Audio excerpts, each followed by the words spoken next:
Hello everyone, welcome to Growth Partners. ಈ ಒಂದು ವಿಡಿಯೋದಲ್ಲಿ ಟ್ಯಾಲಿ ಆಡ್ ಆನ್ ಆದ ಇನ್ವೆಸ್ಟ್ ಡಿಸ್ಕೌಂಟ್ ಆಡ್ ಆನ್ ಬಗ್ಗೆ ತಿಳಿಯೋಣ. ಈ ಒಂದು ಟ್ಯಾಲಿ ಆಡ್ ಆನ್ ಯೂಸ್ ಮಾಡಿದ್ರೆ ಸೇಲ್ಸ್ ಇನ್ವಾಯ್ಸ್ ಕ್ರಿಯೇಟ್ ಮಾಡುವಾಗ ನೀವು ಮಲ್ಟಿಪಲ್ ಡಿಸ್ಕೌಂಟ್ ಕೊಡೋ ಅವಶ್ಯಕತೆ ಇರುವುದಿಲ್ಲ. ಸೊ ನೀವು ಒನ್ ಟೈಮ್ ಕೊಟ್ರೆ ಸಾಕಾಗುತ್ತೆ. ಡಿಸ್ಕೌಂಟ್ ಲೆಸ್ ಆಗ್ತಾ ನೀವು ಇನ್ವಾಯ್ಸ್ನ ಸೇವ್ ಮಾಡಬಹುದು. ಸೊ ಇವಾಗ ನಾನು ಟ್ಯಾಲಿ ಓಪನ್ ಮಾಡ್ಕೊಂಡಿದ್ದೀನಿ. ಇವಾಗ ಆಡ್ ಆನ್ ಅನೇಬಲ್ ಮಾಡೋಣ. F1 help, TDL add-ons, manage local TDLs. So ಇವಾಗ ನಾನು ಆಡ್ ಆನ್ ಪಾತ್ ನ ಕೊಟ್ಟು ಸೇವ್ ಮಾಡಿದ್ದೀನಿ. ಮತ್ತೆ ಆಡ್ ಆನ್ ಫೀಚರ್ಸ್ ಇಲ್ಲಿ ನಾವು ಎನೇಬಲ್ ಮಾಡ್ಕೋಬೇಕಾಗುತ್ತೆ. ಇವಾಗ ನಾನು ಎಂಟ್ರಿ ಕೊಟ್ಟು ಮಾಡ್ಕೋತೀನಿ ಆಡ್ ಆನ್ ನ. ಸೊ ಇವಾಗ ಎಸ್ಕೇಪ್ ಕೊಡ್ತೀನಿ. ಇವಾಗ ನಾನು ಆಡ್ ಆನ್ ಯಾವ ತರ ವರ್ಕ್ ಆಗುತ್ತೆ ಅಂತ ನೋಡೋಣ. ಒಂದು ವೋಚರ್ ನ ಎಂಟ್ರಿ ಮಾಡೋಣ. ಇವಾಗ ವೋಚರ್ಸ್ ಸೇಲ್ಸ್ ಅಲ್ಲಿ ನಾನು ಪಾರ್ಟಿ ನೇಮ್ ನ ಸೆಲೆಕ್ಟ್ ಮಾಡ್ತೀನಿ. ಕಸ್ಟಮರ್ 1.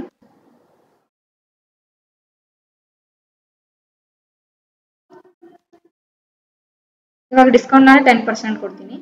ಸೊ ಇದು ಡಿಫಾಲ್ಟ್ ಟ್ಯಾಲಿಯಲ್ಲಿ ಇರೋದಿಲ್ಲ. ಈ ಒಂದು ಆಡ್ ಆನ್ ಅನೇಬಲ್ ಆದ್ಮೇಲೆ ಈ ತರ ಸ್ಕ್ರೀನ್ ಬರುತ್ತೆ. ಡಿಸ್ಕೌಂಟ್ ಸೇಲ್ಸ್ಮೆನ್ ನಿಮ್ಮ ಹತ್ರ ಸೇಲ್ಸ್ಮೆನ್ಸ್ ಇದ್ರೆ ನೀವು ಇದು ಕೂಡ ಸೆಲೆಕ್ಟ್ ಮಾಡಬಹುದು. Salesmen 1, sales ledger, name of item. ನಾನು ಟ್ಯಾಲಿ ಸಿಂಗಲ್ ಯೂಸರ್ ನ ಎಂಟ್ರಿ ಮಾಡ್ತೀನಿ. ಇವಾಗ ಕ್ವಾಂಟಿಟಿ 1,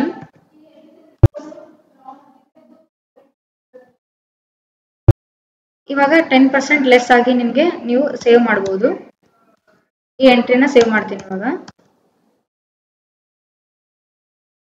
ಸೊ ನಿಮಗೆ ಒನ್ ಟೈಮ್ ಕೊಟ್ರೆ ಆಗುತ್ತೆ ಡಿಸ್ಕೌಂಟ್ ನ. ಈ ಸಲ ನಿಮಗೆ ಡಿಸ್ಕೌಂಟ್ ಕೊಡೋ ಅವಶ್ಯಕತೆ ಇರೋದಿಲ್ಲ. ಒನ್ ಟೈಮ್ ಕೊಟ್ರೆ ಅದು ತಗೊಳುತ್ತೆ. ಇವಾಗ ನಾನು ಎಂಟ್ರಿನ ಸೇವ್ ಮಾಡ್ತೀನಿ. ಸೊ ಈ ಎಂಟ್ರಿ ಸೇವ್ ಆಗಿದೆ. ಇವಾಗ ಎಸ್ಕೇಪ್ ಕೊಟ್ಟು ಇವಾಗ ನೀವು ಗ್ರೂಪ್ ವೈಸ್ ಡಿಸ್ಕೌಂಟ್ ಕೂಡ ಕೊಡಬಹುದು ಈ ಆಡ್ ಆನ್ ಅಲ್ಲಿ. ನಾನು ಅದು ಹೇಗೆ ಅಂತ ತೋರಿಸ್ತೀನಿ. ಆಲ್ಟರ್ ಅಲ್ಲಿ ಸ್ಟಾಕ್ ಗ್ರೂಪ್ 1 ಅಂತ ಕ್ರಿಯೇಟ್ ಮಾಡ್ಕೊಂಡಿದ್ದೇನೆ ನಾನು. ಸೊ ಇದರಲ್ಲಿ ನೀವು ಇದು ಡಿಫಾಲ್ಟ್ ಅಲ್ಲಿ ಇರೋದಿಲ್ಲ ಡಿಸ್ಕೌಂಟ್ ಎಸ್ ಅಂತ. ಸೊ ನಾನು ಎಸ್ ಮಾಡ್ತೀನಿ. ಸೊ ಈ ತರ ನೀವು ಡೇ ವೈಸ್ ನೀವು ಡಿಸ್ಕೌಂಟ್ ನ ಐಟಮ್ ವೈಸ್ ಕೊಡಬಹುದು, ಮತ್ತೆ ಗ್ರೂಪ್ ವೈಸ್ ಕೂಡ ನೀವು ಡಿಸ್ಕೌಂಟ್ ನ ಕೊಡಬಹುದು ಇಲ್ಲಿ.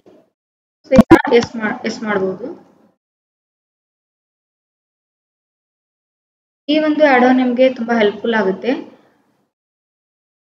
ಡಿಸ್ಕ್ರಿಪ್ಷನ್ ಬಾಕ್ಸ್ ಅಲ್ಲಿ ನಂಬರ್ ಇದೆ, ನೀವು ಕಾಲ್ ಮಾಡಬಹುದು. ನಮ್ಮ ಟೀಮ್ ನಿಮ್ಗೆ ಗೈಡ್ ಮಾಡ್ತಾರೆ. Thank you for watching. Have a nice day. Thank you.